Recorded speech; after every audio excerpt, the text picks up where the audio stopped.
Crypto is finally in an era where we're big enough to garner serious attention from regulators. That means the projects will eventually have to be in compliance, enforced against, or be undiscoverable outlaws in relation to whatever regulations end up in place. It seems like there's no timeline where projects don't fall into one of those three buckets. The current conceptual problem is that projects are pinning a lot of hope on a distinction between the protocol and the dApp, the code deployed on the chain and the interface utilized by regular users. The idea is that the user interface may be subject to enforcement, but not the protocol.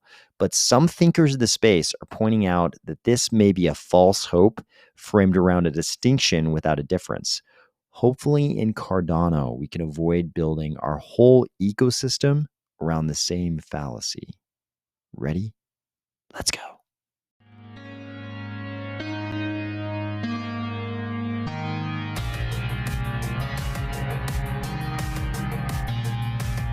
Today, we're going to have a discussion about these big distinctions between protocols, interfaces, dApps, and apps. These are distinctions that we probably all wish had a certain type of relevance, but this is going to be a realist conversation about whether or not that's really the case. If this image makes you uncomfortable because you are already doing things on your cell phone every day that men in tactical vests and berets might be interested in, or if you're finding value in these videos each weekday, please consider delegating to the Army of Spies stake pool, ticker AOS. Sometime around last year, a certain strain of thought came to prominence in crypto, and the capstone was probably this series of 3 articles from A16Z. Part 1 was published on September 29th of last year. Part 3 was published today.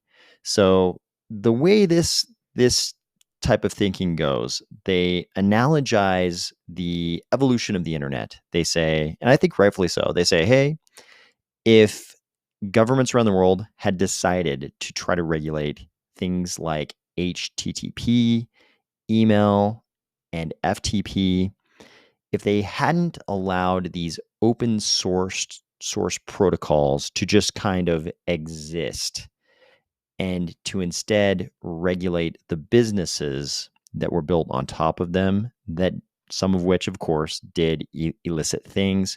If they tried to regulate the protocols as opposed to those businesses, then we never would have had the internet as we know it today. We wouldn't have had this blossoming of internet technology that allowed for all of the cool tech stuff, basically, that we have today. Wouldn't have crypto, probably wouldn't be surfing, at least not surfing anything enjoyable on our phones, probably wouldn't have YouTube, TikTok, Twitter, all these things, all the cool tech things we do today, we probably wouldn't have had if the evolution of the internet had gone just a slightly different direction regulatorily. Of course, who in crypto is going to argue with that? I think looking back, we can all see that the evolution of the internet was kind of a lucky series of events, especially around regulatory policy toward the internet. Things could have easily gone very badly. Instead, we got the internet, which was one of the great technological developments of most of our lifetimes.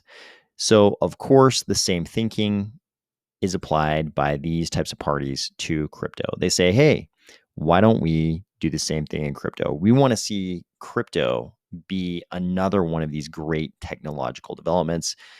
Maybe the same approach should be applied.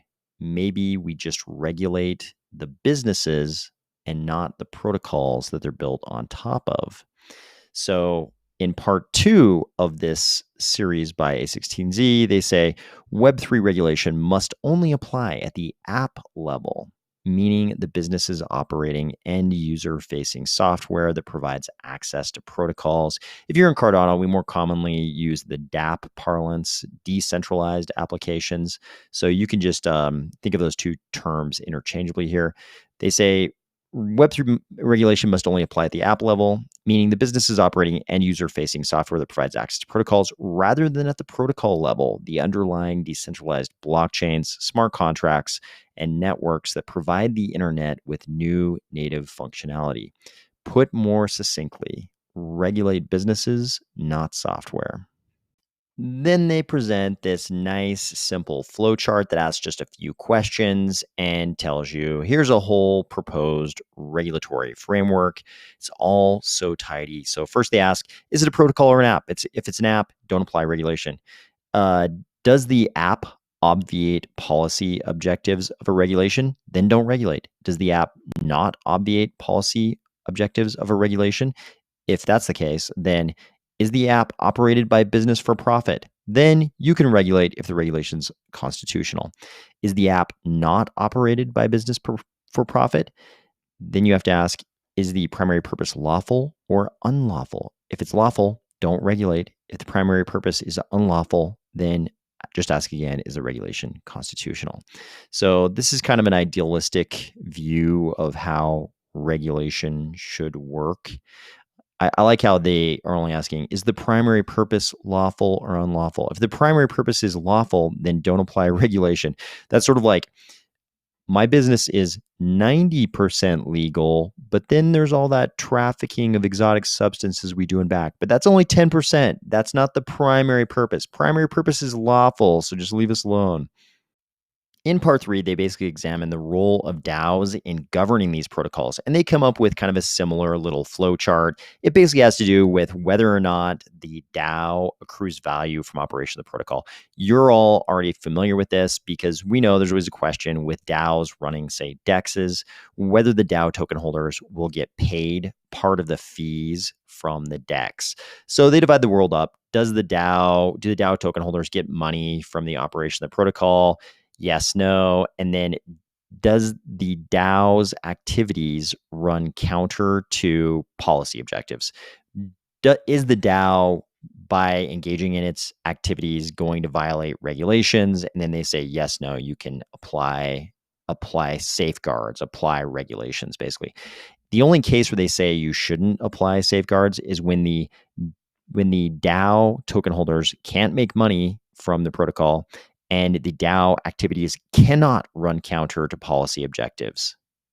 Of course, many protocol developers love this line of thinking because they're thinking to themselves, okay, great. I'll just be over here. I'll be the developer of this Web3 protocol where regulations will not apply in this world. And then, of course, to get things going, when things launch, I'll build an app. I'll build an app to get users in there, but I'll make it really easy for someone else to build a competing app. Somebody else can build a competing app, and eventually I'll just kind of get rid of my app, or I'll kind of whittle it down so that all of the uses are lawful. So it only does a few lawful things so that I'm over here where regulations do not apply, and over here regulations do not apply. And the other competing apps that are interfaces for my protocol, they can be over here. They can be over here in this whole area where the regulations apply. I'll just hang out over here and over here. This would be great for protocol developers because they can sort of kick off adoption by having an app or dApp initially sort of running. And we'll get to that distinction in just a second. We'll address a really important point someone made about the difference between a dApp and an app. But these protocol developers are thinking, this is great. I'll just get a bunch of adoption going, get a bunch of competing front ends all interacting with my protocol, and then I'll be over here, but I still make money because I retained 20% of the governance tokens. And when a market develops for those, I'll just dump those governance tokens on retail, and that's how I'll make all of my money. So we know why the protocol developers would love for this framework to become the reality, but why does A16Z want to push this so hard? A16Z wrote these 3 articles over the course of many months. Why are they pushing this so hard? Because A16Z is a VC firm, and VCs also tend to want to invest in those governance tokens and also many VC firms will end up wanting to dump those on retail. So the governance tokens are over here in the protocol. They certainly do not want regulation of the protocol. These user interfaces, go ahead, regulate those like crazy because our governance tokens are over here with the protocol. So it's not too hard to understand the motivation of the people pushing that line of thinking, but there are some actual logical problems with it. This post says, not sure who needs to hear this, but a deployed usable instance of a protocol is an app. There is no clean distinction between a command line interface and a graphical user interface. The whole regulate protocol versus app thing makes no sense and basically actually means regulate everything. Regulate something if it facilitates use with images of buttons, but not if it facilitates use with text commands seems quite arbitrary. This response says, apps are code that look like buttons. We push the button code to call the contract code, or we just call the contract. This is a bright line that is rather dull and has me truly befuddled. I think this makes a lot of sense. Obviously, A16Z seems to want no regulations applied to something like the Uniswap protocol or other DEX protocols. And of course, they've probably invested in a million things at that sort of level. But when it's put in these terms, why do we want to regulate the code that allows you to push the button that calls the contract and not just calling the contract directly? How does a graphical user interface make it so different from just calling the contract directly? This makes a lot of sense. I think the A16Z sort of line of argument that we should analogize things like TCP/IP and email and file transfer protocol. I think that analogy makes sense when we're talking about the base layer cryptocurrencies, when we're talking about a Cardano, when we're talking about a Bitcoin. It makes sense. These are, in the good cases, open source protocols. And just like email, just like the email protocol, you could use those for licit or illicit purposes, just like fiat currency. That makes sense. But we run into this problem, this lack of an actual distinguishing line between the interface and the protocol when we get to the project level. We saw this with Uniswap already. Uniswap, it seemed like Uniswap was probably in discussions with maybe the SEC. We know the SEC announced they were looking at Uniswap. When was it? Last summer. And suddenly Uniswap extinguished all of the synthetics from their Uniswap Labs run interface. So if you go to use Uniswap through the Uniswap Labs interface, you couldn't do any of the synthetic stuff. But there were already competing interfaces because Uniswap is so popular. There were already other interfaces written by people other than Uniswap Labs, and those continued to have synthetics even after Uniswap got rid of them on their Uniswap Labs run front end. Really, what they're trying to get at with this app versus protocol distinction is don't regulate anything on chain. Go ahead and regulate the stuff that's off chain. Don't touch the on chain stuff, but instead they're drawing this weird distinction between app and protocol that doesn't really make sense because there's not really this like strong basis or good analogy to say that for some reason, if it's on chain, it's magically okay. And if it's off chain, you can go ahead and regulate it. But I think there might be a practical basis on which this might actually end up happening in certain circumstances. So that circumstance is this. So obviously we've got this thing. If something's on chain, it can be deployed, and in certain blockchain ecosystems, it can't really be pulled back. Once that smart contract is on the blockchain, it's kind of there and the developers can't pull it back. That in itself is not really a basis for something that would otherwise be illegal to be legal. It's kind of like poaching. If somebody goes out and poaches a giant, majestic, beautiful elk and eats it, they could say, hey, it's already done. I can't pull it back. I can't make the elk come back to life. They're still going to get charged with the poaching. So the fact that it's irrevocable doesn't in itself make it okay. But here on a practical basis, here's why it might work out this way. If protocol developers publish protocols, if they deploy protocols on chain and they were to remain anonymous like Satoshi did, then it becomes pretty hard for them to be regulated. Why was Satoshi not regulated into dust? Not because Bitcoin was decentralized, it's because there was no one to serve.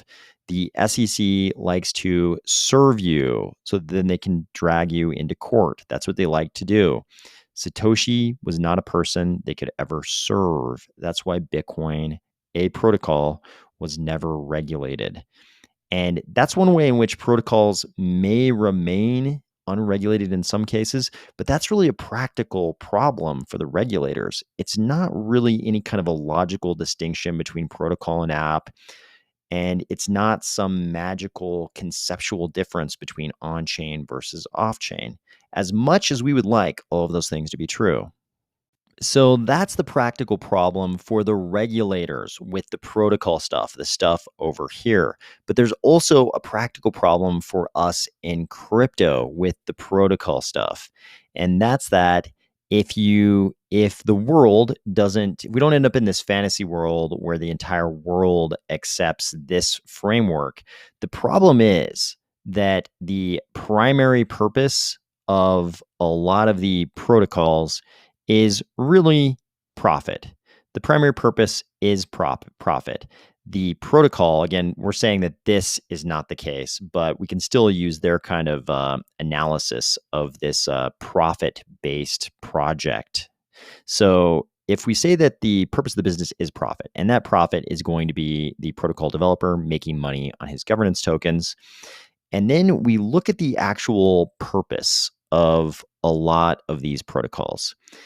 If you're building an unregistered securities exchange, the SEC, at least the current SEC under Gensler, is definitely going to say that that is an unlawful purpose. Because if a bunch of us got together and we didn't know anything about crypto and we just decided to make an online stock exchange and take basically brokerage fees out of that online stock exchange, and we did zero registering, zero compliance with the SEC, Gensler and those guys would come along and say, yeah, yep, that's unlawful. And we think our regulations are certainly constitutional. So we're going to apply those regulations to you. There's nothing really about any of this being on chain that changes that analysis for a regulator like the SEC.